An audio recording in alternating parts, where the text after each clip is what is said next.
오늘 사연 시작하기 전에 무료 버튼인 구독과 좋아요 꼭 눌러주세요. 그러면 여러분들에게 복이 찾아올 거예요. 정혜옥은 이른 새벽부터 부엌에서 분주하게 움직이고 있었습니다. 75의 나이에도 허리는 곧았고 손놀림은 여전히 정확했죠.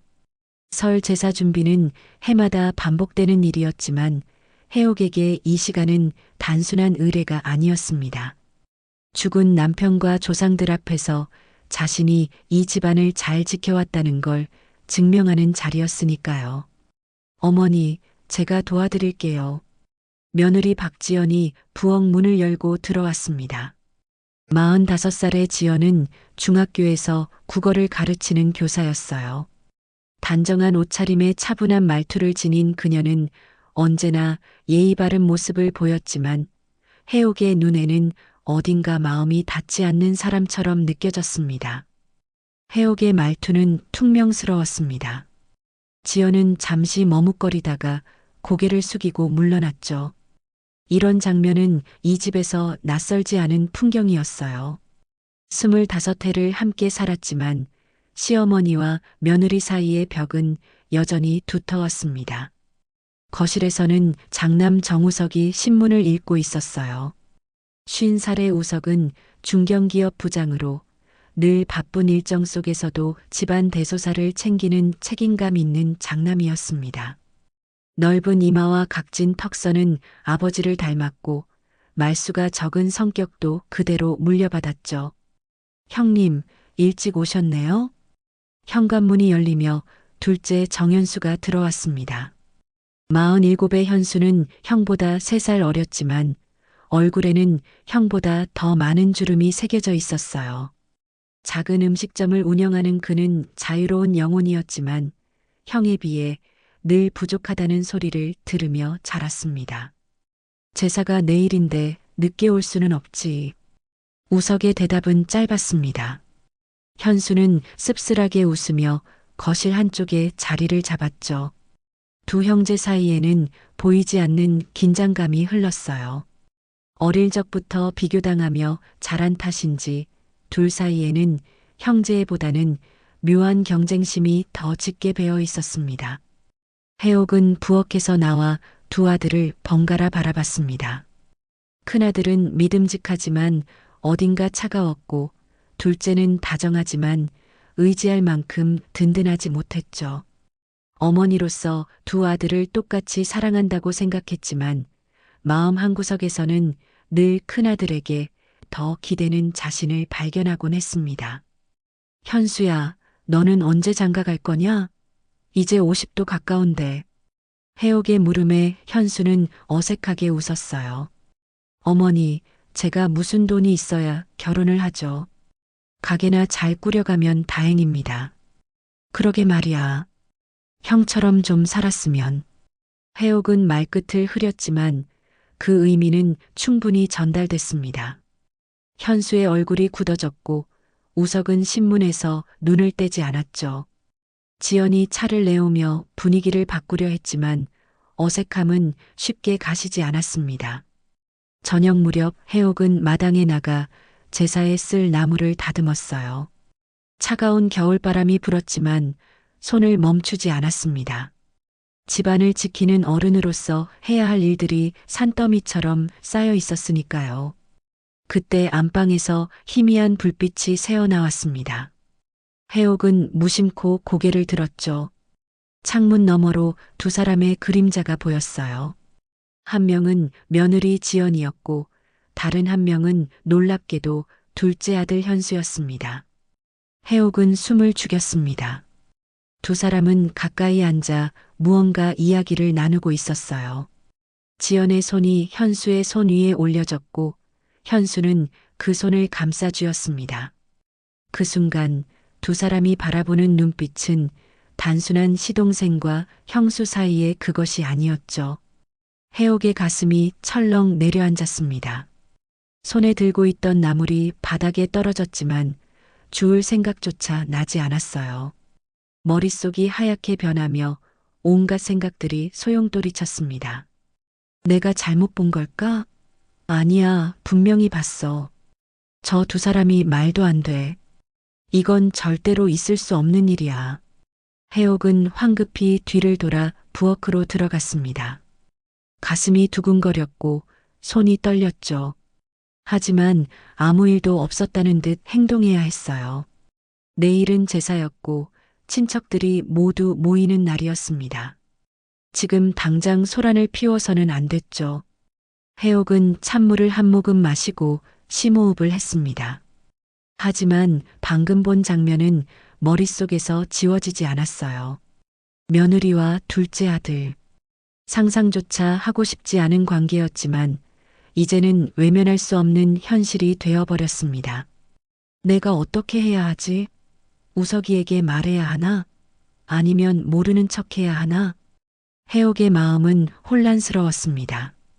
평생을 지켜온 이 집안이 한순간에 무너질 수도 있는 비밀을 알게 된 것이죠. 내일 제사상을 마주할 조상들 앞에서 과연 자신이 태어날 수 있을까요? 밤은 깊어갔지만 해옥의 잠은 오지 않았습니다. 제사 당일 아침은 분주하게 시작됐습니다. 해옥은 밤새 뒤척이다 겨우 잠들었지만 새벽 5시에 일어나 제사 음식 준비를 마저 해야 했어요. 어젯밤 본 장면이 꿈이었으면 좋겠다고 생각했지만 부엌으로 내려가자 현실이 다시 그녀를 짓눌렀습니다. 어머니, 안녕하세요. 지연이 단정한 한복 차림으로 부엌에 들어왔습니다.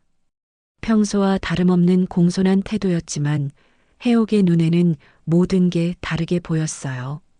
며느리의 미소가 가식적으로 느껴졌고 차분한 목소리 뒤에 무언가 숨기고 있다는 생각이 들었죠. 저는 다 붙이셨어요? 거의 다 했어. 해옥의 대답은 냉랭했습니다. 지연은 잠시 어머니의 얼굴을 살폈지만 별다른 말은 하지 않았어요. 둘은 나란히 서서 제사 음식을 준비했지만 사이에는 어색한 침묵만 흘렀습니다. 오전 10시쯤 친척들이 하나둘 모여들기 시작했어요. 우석의 사촌 동생 가족, 먼 친척들까지 합쳐 15명 정도가 집안에 모였습니다. 거실은 금세 사람들로 가득 찼고 여기저기서 안부를 묻는 소리가 들렸죠. 형님, 사업은 잘 되시죠? 사촌 동생이 우석에게 물었습니다. 우석은 담담하게 고개를 끄덕였어요. 그럭저럭 버티고 있지. 요즘 경기가 안 좋아서 쉽지 않아. 그래도 형님은 든든한 직장이 있으니까요. 현수 형은 어떠세요? 시선이 현수에게 향했습니다. 현수는 억지로 웃으며 대답했어요. 저야 뭐 하루하루 살아가는 거죠. 가게나 망하지 않으면 다행입니다. 그래도 장가는 가야 할 거 아니에요? 친척의 농담 섞인 말에 사람들이 웃었지만 현수의 얼굴에는 미소가 오래 머물지 않았습니다. 지연은 그 순간 현수와 눈이 마주쳤고 황급히 시선을 돌렸어요. 해옥은 그 모든 걸 지켜보고 있었습니다. 저것 봐. 눈빛부터가 심상치 않아. 어제 본 게 착각이 아니었어. 해옥의 가슴속에서는 분노가 끓어올랐지만 겉으로는 평온한 척해야 했습니다. 제사상을 차리는 동안에도 그녀의 시선은 끊임없이 지연과 현수를 오갔어요. 정오가 되자 제사가 시작됐습니다. 우석이 제주로서 절을 올렸고 가족들이 차례로 뒤따랐죠. 향 냄새가 방 안에 가득 퍼졌고 해옥은 죽은 남편의 사진 앞에서 눈을 감았습니다. 여보, 우리 집안이 이렇게 되다니 당신이 살아계셨다면 이런 일이 일어났을까요? 제사가 끝나고 음복 시간이 됐습니다. 사람들은 제사 음식을 나눠 먹으며 담소를 나눴어요. 술잔이 오가고 분위기는 점점 화기애애해졌습니다. 우석은 동생 현수에게 술을 따르며 말했어요. 현수야, 너도 이제 정신 차리고 제대로 된 여자 만나야 할 거 아니냐? 현수는 술잔을 받아들고 씁쓸하게 웃었습니다. 형, 제 걱정은 마세요. 저는 저대로 잘 살고 있습니다. 뭐가 잘 사는 거야? 나이 50에 혼자 사는 게 잘 사는 건가? 우석의 말에는 진심 어린 걱정보다는 타박의 의미가 더 짙었습니다. 현수는 대꾸하지 않고 술을 들이켰어요.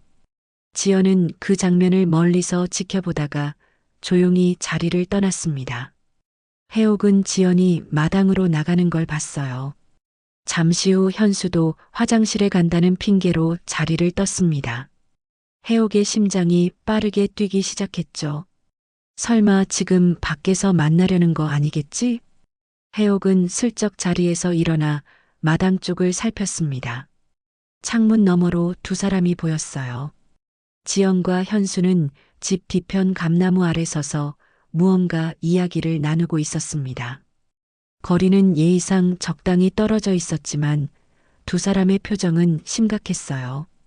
저 둘이 뭐 하는 거예요? 갑자기 옆에서 목소리가 들렸습니다. 우석의 사촌 동생 며느리였어요. 26살의 젊은 새댁은 호기심 가득한 눈으로 창밖을 내다봤습니다. 아무것도 아니야. 그냥 바람 좀 쐬는 거겠지. 해옥은 서둘러 대답했지만 속으로는 불안이 커져만 갔어요. 사촌 며느리는 고개를 갸웃거리며 다시 자리로 돌아갔지만 해옥은 그 자리에 서서 두 사람을 계속 지켜봤습니다. 잠시 후 지연과 현수가 따로 집 안으로 들어왔습니다. 지연은 부엌으로 갔고 현수는 거실로 돌아왔어요. 아무렇지 않은 척했지만 해옥의 눈에는 모든 게 의심스러웠습니다. 오후 내내 제사 손님들이 머물다 하나둘 떠나기 시작했어요.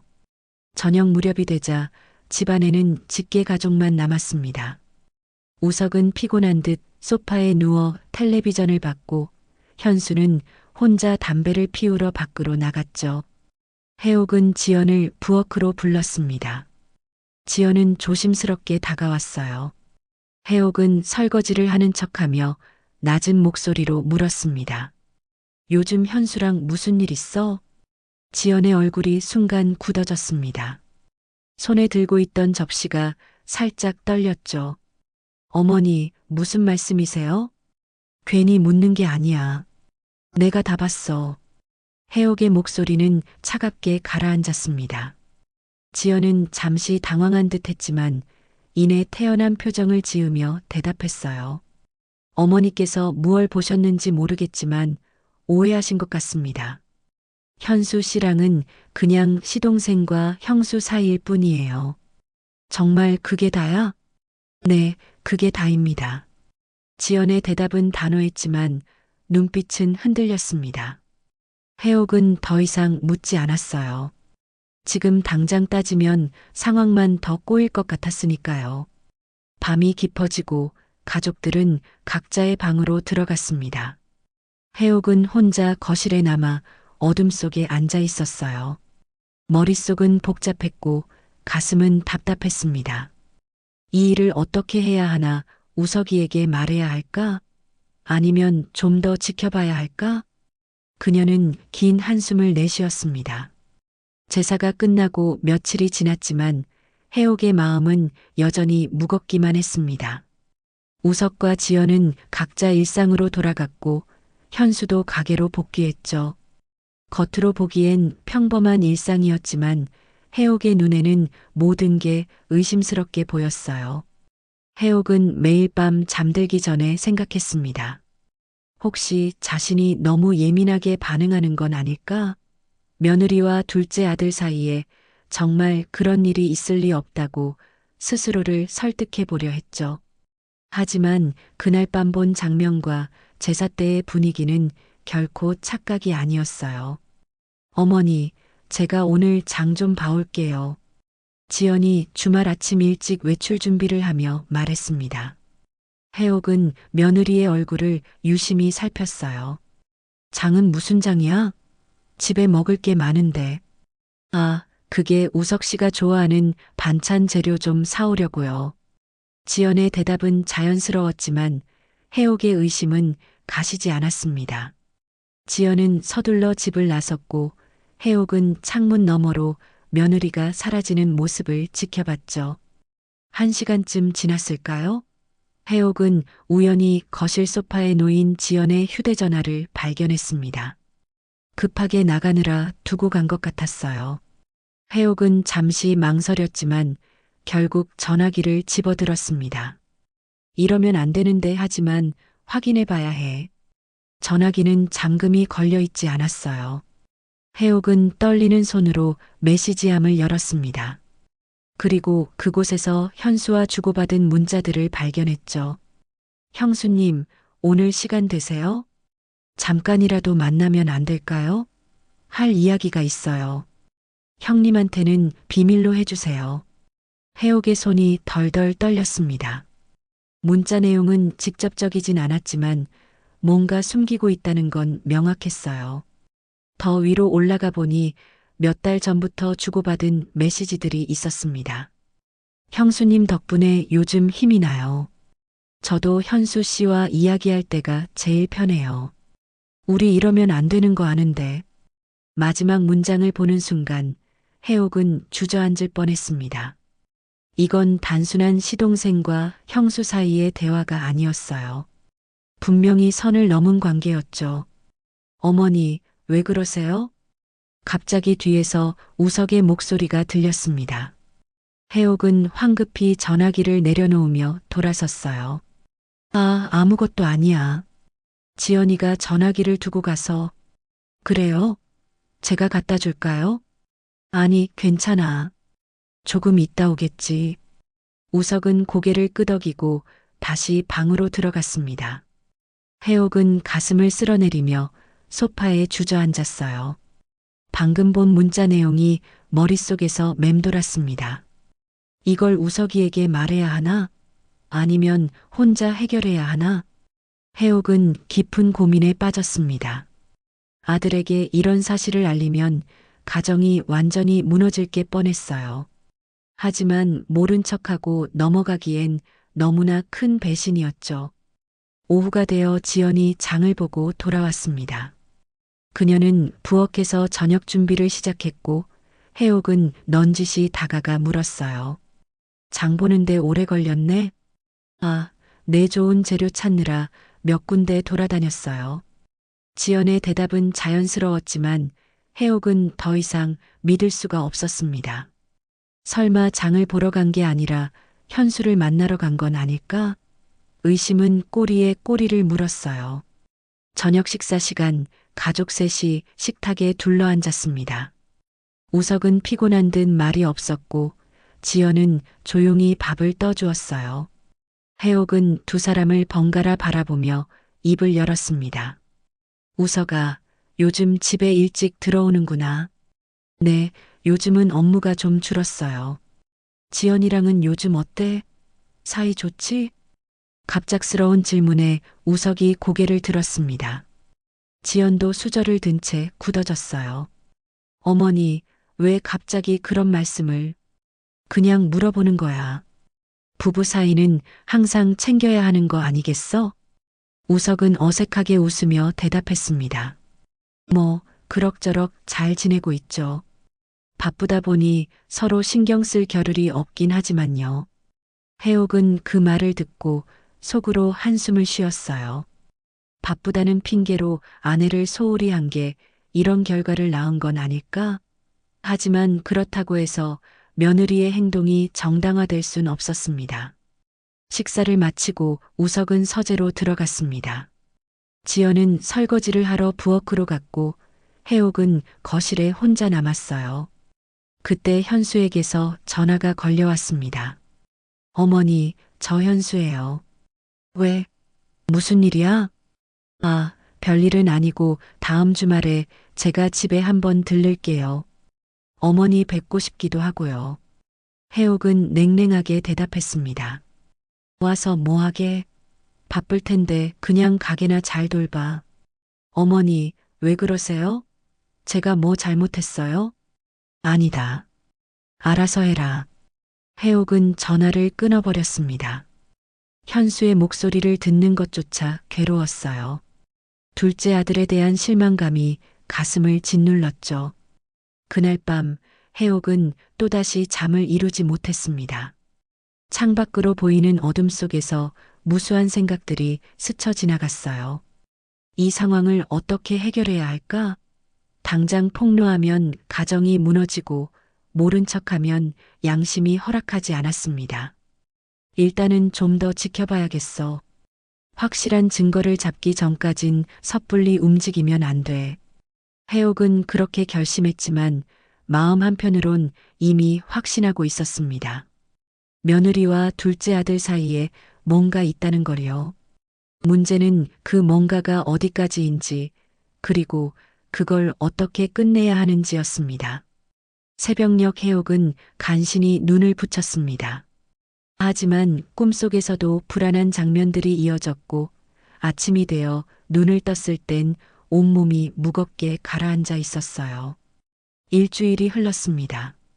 해옥은 며느리와 둘째 아들을 예의주시했지만 두 사람은 조심스럽게 행동했어요. 표면적으로는 아무 일도 없는 것처럼 보였지만 해옥의 의심은 더욱 깊어져만 갔습니다. 어느 날 저녁 우석의 사촌 동생 며느리인 김소희가 집에 들렀습니다. 시어머니께 드릴 반찬을 가져왔다는 이유였죠. 26살의 소희는 어리지만 눈치가 빠른 편이었어요. 어머니, 안녕하세요. 저희 시어머님이 밑반찬 좀 드리라고 하셔서요. 그래, 고맙구나. 들어와서 차라도 한잔 하고 가거라. 해옥은 소희를 거실로 안내했습니다. 마침 지연도 부엌에서 나와 인사를 건넸어요. 소희 씨, 어서 오세요. 큰형수님, 안녕하세요. 세 사람은 거실에 둘러앉아 차를 마셨습니다. 소희는 이런저런 가족 이야기를 하다가 넌지시 물었어요. 큰형수님, 요즘 현수 형님이랑 자주 연락하세요? 갑작스러운 질문에 지연의 손이 잠시 멈췄습니다. 해옥은 날카롭게 그 순간을 포착했죠. 왜 갑자기 그런 걸 물어보니? 아, 그냥요. 제사 때 보니까 형수님이랑 현수 형님이 자주 얘기하시는 것 같아서요. 소희의 말에는 특별한 의도가 없어 보였지만 지연은 명백히 당황한 기색이었습니다. 그냥 시동생이니까 가끔 안부 정도 물어보죠. 특별한 건 없어요. 지연은 억지로 웃으며 대답했습니다. 해옥은 두 사람의 대화를 조용히 듣고 있었어요. 소희가 떠난 후 해옥은 혼자 생각에 잠겼습니다. 소희도 뭔가 눈치챈 건가? 아니면 그냥 순진한 질문이었을까? 며칠 후 해옥은 시장에 나갔다가 우연히 현수의 가게 근처를 지나게 됐습니다. 혹시나 하는 마음에 가게 앞을 살펴보니 현수가 누군가와 통화하고 있었어요. 표정이 심각해 보였죠. 알았어요, 형수님. 조심할게요. 형님한테는 절대 들키면 안 돼요. 해옥은 숨을 죽이고 귀를 기울였습니다. 현수의 목소리에는 긴장감이 배어 있었어요. 저도 이러면 안 된다는 거 알아요. 하지만 형수님을 보면 자꾸 마음이 흔들려요. 더 이상 들을 필요가 없었습니다. 해옥은 황급히 그곳을 벗어났어요. 가슴이 두근거렸고 다리에 힘이 풀렸죠. 이제는 의심이 아니라 확신이었습니다. 집으로 돌아온 해옥은 소파에 주저앉아 한참을 생각했습니다. 이제 더 이상 모른 척할 수 없었어요. 하지만 어떻게 접근해야 할지 막막했죠. 직접 따져 물어야 하나? 아니면 우석이에게 먼저 말해야 하나? 고민 끝에 해옥은 먼저 지연을 불러 확실히 짚고 넘어가기로 결심했습니다. 그날 저녁 우석이 늦게 퇴근한다는 연락을 해왔어요. 해옥은 기회라고 생각했죠. 잠깐 이리 와봐. 해옥은 지연을 안방으로 불렀습니다. 지연은 불안한 표정으로 따라 들어왔어요. 어머니, 무슨 일이세요? 앉아. 해옥의 목소리는 차갑게 가라앉았습니다. 지연은 침대 모서리에 조심스럽게 앉았죠. 나한테 숨기는 거 없어? 어머니, 갑자기 왜 그러세요? 내가 다 알고 있어. 현수랑 무슨 일 있는 거 알아. 순간 지연의 얼굴이 새하얗게 변했습니다. 손이 떨리기 시작했고 입술이 파르르 떨렸어요. 어머니, 저는 시동생하고 무슨 짓을 한 거야? 해옥의 목소리가 높아졌습니다. 지연은 고개를 떨구고 대답하지 못했어요. 대답을 못하는 걸 보니 사실이네. 정말 그런 거야? 어머니, 오해하신 거예요. 저희는 그냥 뭐야? 시동생하고 몰래 만나고 문자 주고받고 그게 시동생과 형수 사이에 할 짓이야? 지연은 더 이상 변명하지 못했습니다. 눈물이 볼을 타고 흘러내렸어요.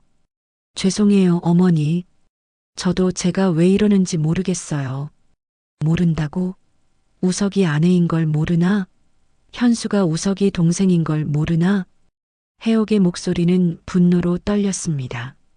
평생 지켜온 집안의 체면이, 가족의 질서가 무너져 내리는 순간이었어요. 어머니, 저는 정말 외로웠어요. 우석 씨는 저한테 관심이 없었어요. 맨날 일만 하고 집에 와서도 저랑 대화도 안 하고. 그게 현수랑 바람 피울 이유가 돼? 바람은 아니에요. 저희는 그냥 이야기만 했어요. 서로 위로가 필요해서. 위로? 그게 위로야? 해옥은 참았던 분노를 터뜨렸습니다. 손이 올라가 지연의 뺨을 때릴 뻔했지만 간신히 참았어요. 당장 나가. 내 눈앞에서 사라져. 어머니, 나가라고 했어. 지연은 울면서 방을 나갔습니다. 해옥은 혼자 남아 주저앉았어요. 온몸에서 힘이 빠져나가는 것 같았죠. 얼마 후 우석이 집에 돌아왔습니다. 거실에는 눈이 퉁퉁 부은 지연이 앉아 있었고 안방에서는 해옥이 나오지 않았어요. 무슨 일이야? 왜 울어? 우석이 지연에게 물었지만 지연은 대답하지 않았습니다. 그저 고개를 저을 뿐이었죠. 어머니, 무슨 일 있어요? 우석이 안방 문을 두드렸습니다. 해옥은 쉰 목소리로 대답했어요. 아무것도 아니다. 그냥 좀 쉬고 싶으니 내버려둬. 우석은 어리둥절한 표정으로 거실로 돌아왔습니다. 뭔가 심각한 일이 있다는 건 느꼈지만 정확히 무엇인지는 알 수 없었어요. 그날 밤 집안은 무거운 침묵에 잠겼습니다. 해옥은 방 안에서 눈물을 흘렸고 지연은 화장실에서 소리 죽여 울었죠. 우석만이 아무것도 모른 채 텔레비전을 보고 있었습니다. 폭풍은 이제 막 시작됐고 머지않아 모든 게 폭로될 순간이 다가오고 있었습니다. 다음 날 아침 집안 분위기는 얼어붙어 있었습니다. 해옥은 식탁에 아침밥을 차려놓지 않았어요. 평생 한 번도 거르지 않던 아침 식사 준비를 하지 않은 건 이번이 처음이었죠. 우석은 이상함을 느꼈지만 바쁜 출근 시간이라 깊이 생각하지 못했습니다. 지연아, 나 먼저 나갈게. 오늘 회의가 있어서. 네, 조심히 다녀오세요. 지연의 대답은 힘이 없었습니다.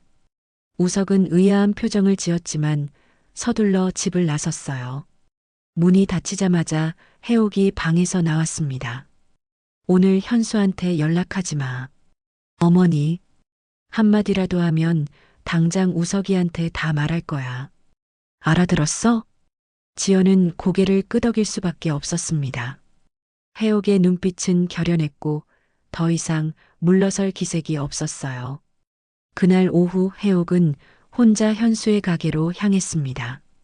마음속으로는 수없이 망설였지만 이 문제를 해결하려면 현수와 직접 대면해야 했어요. 작은 식당 문을 열고 들어서자 현수가 놀란 표정으로 다가왔습니다. 어머니, 어떻게 여기까지? 현수야, 우리 얘기 좀 하자. 해옥의 목소리는 무겁게 가라앉았습니다. 현수는 직감적으로 무슨 일인지 알아챘어요. 얼굴이 굳어지며 손님들을 둘러봤죠. 일단 안쪽으로 가시죠. 두 사람은 가게 뒤편 작은 사무실로 들어갔습니다. 문이 닫히자 해옥이 먼저 입을 열었어요. 현수야, 너 형수님이랑 무슨 짓을 하는 거냐? 현수는 고개를 숙였습니다. 변명할 말이 떠오르지 않았어요. 어머니 죄송합니다.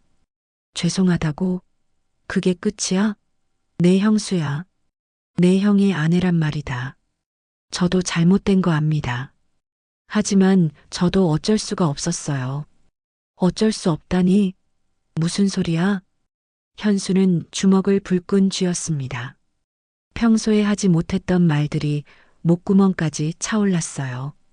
형은 형수님을 제대로 대해준 적이 없어요. 맨날 일만 하고 집에 와서도 형수님한테 무관심하고 형수님이 얼마나 외로워했는지 어머니는 아세요? 그래서 내가 위로해줬다는 거냐? 그게 동생으로서 할 짓이냐? 저는 처음엔 그냥 안쓰러워서 이야기를 들어줬을 뿐이에요. 그런데 시간이 지나면서 형수님이 자꾸 제게 마음을 의지하게 됐고, 저도 모르게 뭐? 사랑에 빠졌다고?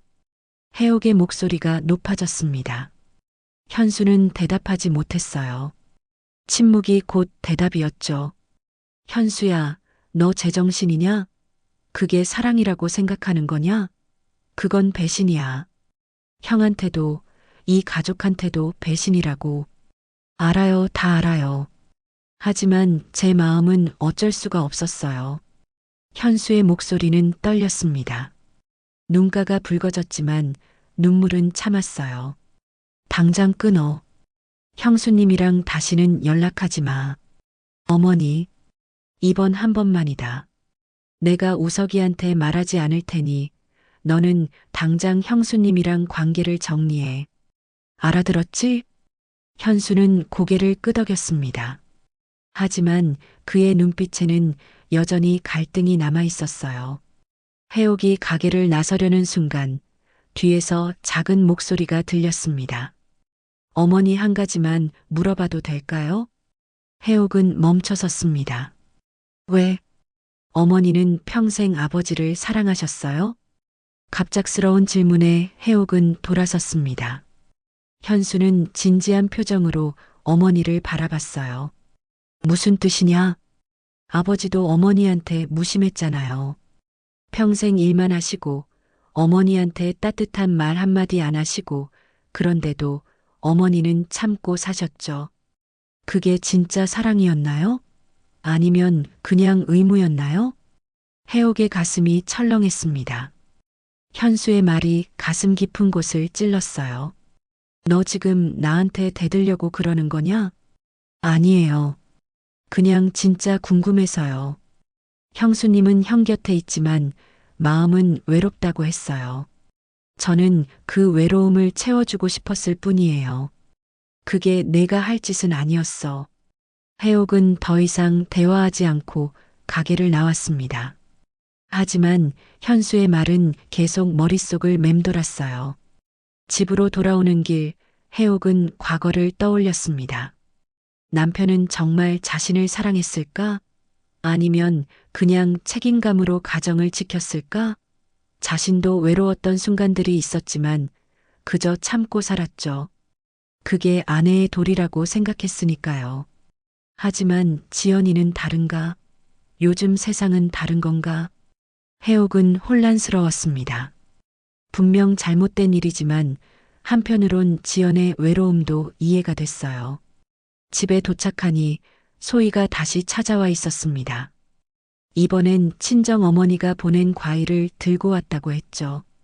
어머니, 형수님 계세요? 부엌에 있을 거다. 소희는 부엌으로 가서 지연에게 인사했습니다. 해옥은 거실에서 두 사람의 대화를 엿들었어요. 큰형수님, 요즘 안색이 안 좋으신 것 같아요. 무슨 일 있으세요? 아니야, 그냥 좀 피곤해서 그래. 혹시 현수 형님하고 무슨 일 있으신 건 아니에요? 지연의 손이 멈췄습니다. 소희는 조심스럽게 말을 이었어요. 제가 제사 때 봤거든요. 형수님이랑 현수 형님이 마당에서 손잡고 계신 거. 순간 정적이 흘렀습니다. 해옥은 숨을 죽이고 귀를 기울였어요. 소혜 씨, 그건 저는 아무한테도 안 말했어요. 하지만 이거 진짜 위험한 일이에요. 큰형님한테 들키면 큰일 나요. 지연은 대답하지 못했습니다. 소희는 한숨을 쉬며 말했어요. 형수님, 제가 뭐라 할 입장은 아니지만 제발 정신 차리세요. 이 일이 터지면 온 가족이 망가져요. 소희가 돌아간 후 해옥은 지연을 불렀습니다. 들었지? 소희도 알고 있어. 이제 시간 문제야. 곧 모두가 알게 될 거야. 지연은 창백한 얼굴로 고개를 숙였습니다. 어머니, 저 어떻게 하면 좋아요? 당장 정리해. 현수랑 완전히 끊어. 그것만이 살 길이야. 그날 밤 폭풍전야 같은 고요함이 집안을 감쌌습니다. 하지만 모두 알고 있었어요. 이 침묵은 곧 깨질 거라는 걸. 일주일이 지났지만 상황은 나아지지 않았습니다. 해옥이 경고했음에도 불구하고 지연과 현수는 완전히 관계를 끊지 못한 것 같았어요. 지연의 표정은 나날이 어두워졌고 집안 분위기는 점점 더 무거워져만 갔습니다. 우석은 여전히 아무것도 모르고 있었지만 아내의 이상한 태도를 눈치채기 시작했어요. 지연은 평소보다 말수가 줄었고 우석과 눈도 잘 마주치지 않았죠. 지연아, 요즘 왜 그래? 무슨 일 있어? 어느 날 저녁 우석이 조심스럽게 물었습니다. 지연은 고개를 저었어요. 아무것도 아니에요. 그냥 좀 피곤해서요. 어머니랑 무슨 일 있었어? 요즘 분위기가 이상한데. 그런 거 없어요. 신경 쓰지 마세요. 지연은 서둘러 방으로 들어가 버렸습니다. 우석은 석연치 않은 표정으로 거실에 남아 있었어요. 그날 밤 소희에게서 급한 전화가 걸려왔습니다. 해옥이 받았어요. 어머니, 저 소희예요. 급하게 여쭤볼 게 있어서요. 무슨 일이냐? 제가 오늘 우연히 현수 형님 가게 앞을 지나가다가 큰형수님을 봤어요. 형수님이 가게에 들어가시는 걸 봤거든요. 해옥의 손이 떨렸습니다. 뭐라고? 지연이가 현수 가게에? 네, 저도 놀라서 한참 서 있었는데 1시간 넘게 안 나오시더라고요. 어머니, 이거 정말 심각한 것 같아요. 알았다. 고맙다. 해옥은 전화를 끊고 주먹을 불끈 쥐었습니다. 경고했음에도 불구하고 두 사람이 계속 만나고 있었다니 이제는 더 이상 참을 수 없었어요. 다음 날 오후 해옥은 친척들을 집으로 불렀습니다. 우석의 사촌 동생 부부 그리고 몇몇 가까운 친척들이었죠. 갑작스러운 소집에 모두들 의아해했습니다. 어머니, 무슨 일로 저희를 부르신 거예요? 사촌 동생이 물었습니다. 해옥은 무거운 표정으로 입을 열었어요. 중요한 얘기가 있어서 그래. 우석이도 오늘 일찍 퇴근하라고 했어. 무슨 일인데 이렇게 급하게. 조금만 기다려봐. 다 모이면 얘기할게. 오후 6시쯤 우석이 집에 도착했습니다. 거실에 친척들이 모여 있는 걸 보고 놀랐어요. 어머니, 무슨 일이에요? 왜 다들 모여 있어요? 우석아, 일단 앉아라. 너한테 할 얘기가 있다. 우석은 불안한 마음으로 소파에 앉았습니다. 지연도 부엌에서 나와 한쪽 구석에 섰어요. 얼굴이 새하얗게 질려 있었죠. 해옥이 입을 열려던 순간 현수가 급하게 집에 들어섰습니다. 어머니에게서 급히 오라는 전화를 받았다고 했어요. 어머니, 무슨 일이에요? 너도 앉아라. 다 같이 들어야 할 얘기야. 모두가 자리에 앉자 해옥은 심호흡을 했습니다. 그리고 폭탄 선언을 했어요. 우석아, 미안하지만 내가 알아야 할 일이 있다. 지연이랑 현수가 관계가 있어. 순간 거실이 얼어붙었습니다. 우석은 무슨 말인지 이해하지 못한 표정이었어요. 어머니, 무슨 말씀이세요? 지연이랑 현수가 몰래 만나고 있었어. 한두 번이 아니야. 그게 무슨... 우석은 아내를 바라봤습니다. 지연은 고개를 숙인 채 떨고 있었어요. 현수는 얼굴이 굳어져 있었죠. 사촌 동생의 아내 소희가 조심스럽게 말했습니다. 큰형님, 저도 봤어요. 제사 때 두 분이 손잡고 계신 거, 그리고 어제도 형수님이 현수 형님 가게에 들어가시는 걸 봤어요. 우석의 얼굴이 점점 굳어졌습니다. 손이 부들부들 떨리기 시작했어요. 지연, 이게 사실이야? 지연은 대답하지 못했습니다. 눈물만 볼을 타고 흘러내렸죠. 대답해. 사실이냐고. 우석의 목소리가 커졌습니다. 지연은 고개를 끄덕였어요. 미안해요, 우석 씨. 미안하다고? 내 동생이랑 바람을 피워놓고 미안하다고? 우석은 벌떡 일어나 현수에게 다가갔습니다. 현수는 고개를 숙인 채 꿈쩍하지 않았어요. 형, 죄송합니다. 죄송하다고? 넌 내 동생이야. 내 동생이 내 아내한테 손을 대? 우석의 주먹이 올라갔습니다. 하지만 친척들이 급히 말렸어요. 형님, 진정하세요. 나, 이 새끼를 죽여야겠어. 거실은 순식간에 아수라장이 됐습니다. 우석은 현수에게 달려들려 했고 친척들은 필사적으로 말렸죠. 지연은 구석에서 울고 있었고 해옥은 눈물을 흘리며 지켜보고만 있었습니다. 형, 때려요.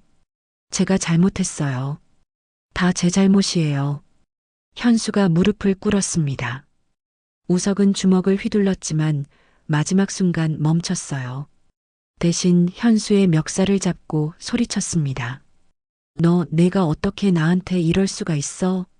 우리가 형제야, 형제. 알아요, 다 알아요. 저는 정말 쓰레기예요. 그럼 왜 했어? 왜 내 아내한테 손을 댔어? 현수는 대답하지 못했습니다. 우석은 현수를 밀쳐내고 지연에게로 향했어요. 당신은 왜 그랬어? 내가 뭘 잘못했는데? 지연은 울먹이며 대답했습니다. 당신은 저한테 관심이 없었어요. 맨날 일만 하고 집에 와서도 저랑 대화도 안 하고 저는 너무 외로웠어요. 그래서 내 동생한테 간 거야? 그게 해결책이었어? 아니에요. 저도 잘못된 거 알아요. 하지만 현수 씨는 제 얘기를 들어줬어요. 저를 위로해줬어요. 저는 그게 너무 좋았어요. 위로? 그게 위로야? 그건 배신이야. 우석의 목소리는 절규에 가까웠습니다. 그는 주저앉아 머리를 감싸쥐었어요. 해옥이 다가와 아들의 어깨에 손을 얹었습니다. 우석아, 진정해라. 이렇게 화내봤자 아무것도 해결 안 돼. 어머니, 저 어떻게 해요? 제 아내가, 제 동생이. 우석은 처음으로 어머니 앞에서 울음을 터뜨렸습니다. 50평생 처음 보는 모습이었죠. 친척들은 어색하게 자리를 떴습니다. 이제 가족끼리 해결해야 할 문제였으니까요. 거실에는 해옥, 우석, 지연, 현수만 남았습니다. 긴 침묵이 흘렀습니다. 해옥이 먼저 입을 열었어요.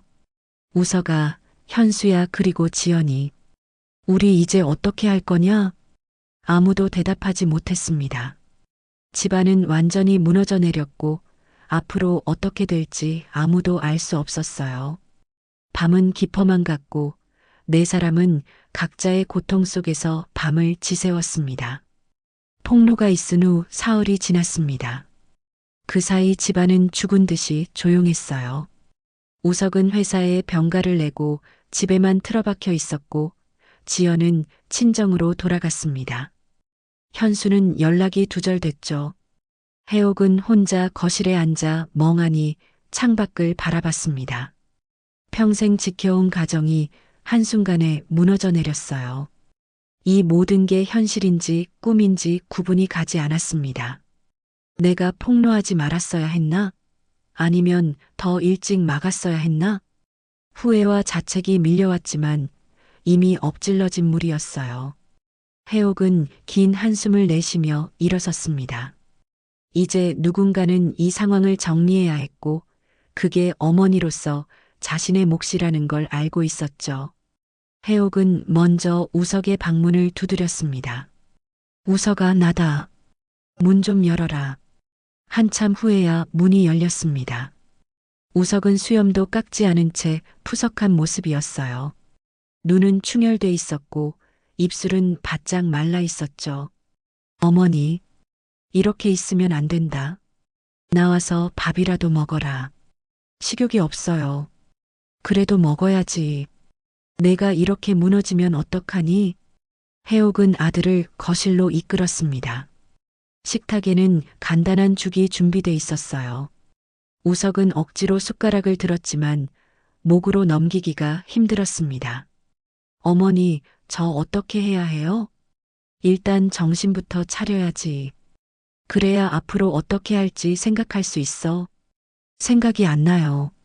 머릿속이 하얗기만 해요. 우석의 목소리는 힘이 없었습니다. 해옥은 아들의 손을 잡았어요. 우석아, 어머니가 너한테 미안하다. 더 일찍 막았어야 했는데. 어머니 잘못이 아니에요.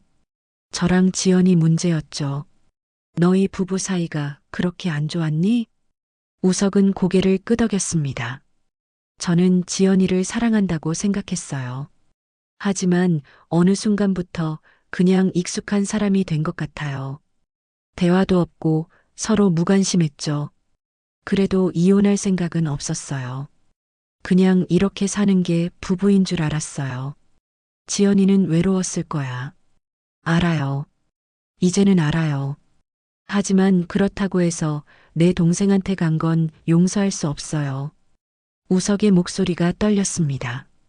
해옥은 아들을 꼭 안아주고 싶었지만 그저 손을 쥐어줄 수밖에 없었어요. 우석아, 너 지연이를 아직도 사랑하니? 우석은 한참을 생각하다 대답했습니다. 모르겠어요. 사랑인지 집착인지. 지연이가 다른 남자한테 간 게 배신감 때문에 화가 나는 건지 아니면 정말 사랑해서 아픈 건지 구분이 안 가요. 그럼 현수는 동생을 용서할 수 있겠니? 절대 안 돼요. 다시는 동생으로 안 볼 거예요. 우석의 대답은 단호했습니다. 해옥은 깊은 한숨을 내쉬었어요. 그날 오후 해옥은 지연의 친정에 전화를 걸었습니다. 지연의 어머니가 받았어요. 어머님, 저예요. 아이고, 사돈댁 우리 지연이가 정말 큰 잘못을 했습니다.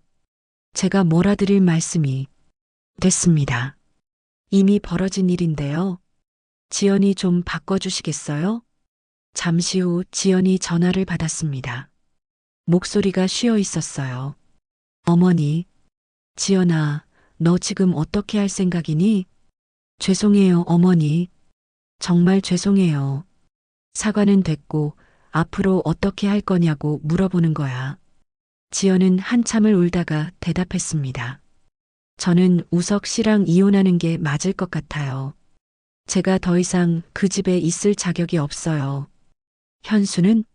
현수랑 함께 살 생각이니? 아니에요. 현수 씨랑은 저도 잘못된 거 알아요. 다시는 볼 생각 없어요. 그럼 넌 혼자 살겠다는 거니? 네, 그게 맞는 것 같아요. 해옥은 며느리의 말을 듣고 복잡한 심경이 됐습니다. 한편으론 당연한 결과라고 생각했지만 다른 한편으론 안타까웠어요. 저녁 무렵 현수에게서 전화가 왔습니다. 해옥은 받지 않으려다가 결국 받았어요. 어머니, 저 현수예요. 왜? 죄송합니다. 정말 정말 죄송합니다. 현수의 목소리는 울먹이고 있었습니다. 해옥은 차갑게 대답했어요. 사과는 나한테 할 게 아니라 내 형한테 해야지. 형이 절 만나주실까요? 당연히 안 만나주지. 너라면 만나주겠니? 저는 이제 어떻게 해야 해요? 내가 알아서 해라.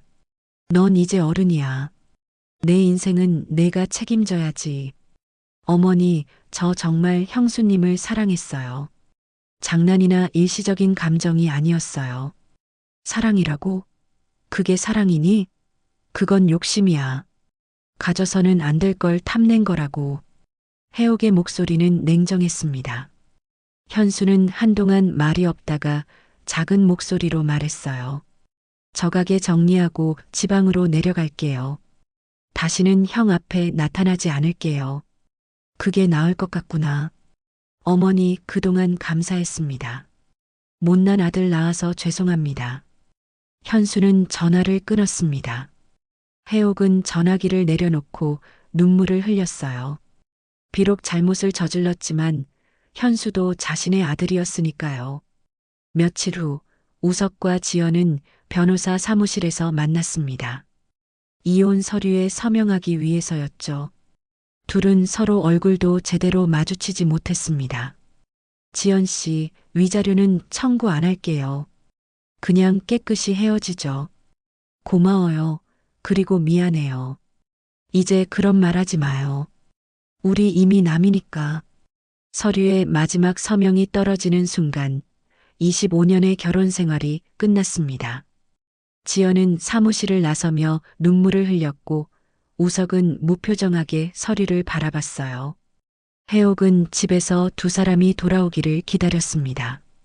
우석이 먼저 도착했어요. 어머니, 끝났어요. 이제 저희는 남입니다. 그래, 잘했다. 해옥은 아들을 안아줬습니다. 우석은 어머니 품에서 한참을 울었어요. 50평생 처음으로 제대로 우는 것 같았죠. 밤이 깊어갈수록 해옥은 깨달았습니다. 가족이라는 게 때론 함께 있는 것보다 떨어져 있는 게 나을 수도 있다는 거요.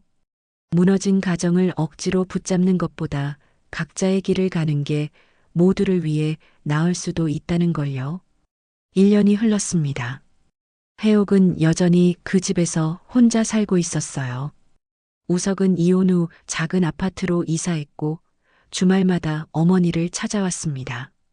예전보다 말수는 줄었지만 눈빛은 조금씩 살아나고 있었죠. 어머니, 식사하셨어요? 그래, 먹었다. 너는? 저도 먹고 왔어요. 우석은 어머니 옆에 앉아 차를 한 모금 마셨습니다. 예전과 달리 여유가 생긴 것 같았어요. 요즘 회사는 어떠니? 괜찮아요. 일에만 집중하니까 오히려 마음이 편해요. 새로 만나는 사람은 없고, 아직은요. 그럴 마음의 여유가 없어요. 해옥은 아들의 얼굴을 유심히 살폈습니다. 주름은 깊어졌지만 표정은 예전보다 편안해 보였어요. 우석아, 너 지연이를 용서했니? 갑작스러운 질문에 우석은 잠시 멈칫했습니다.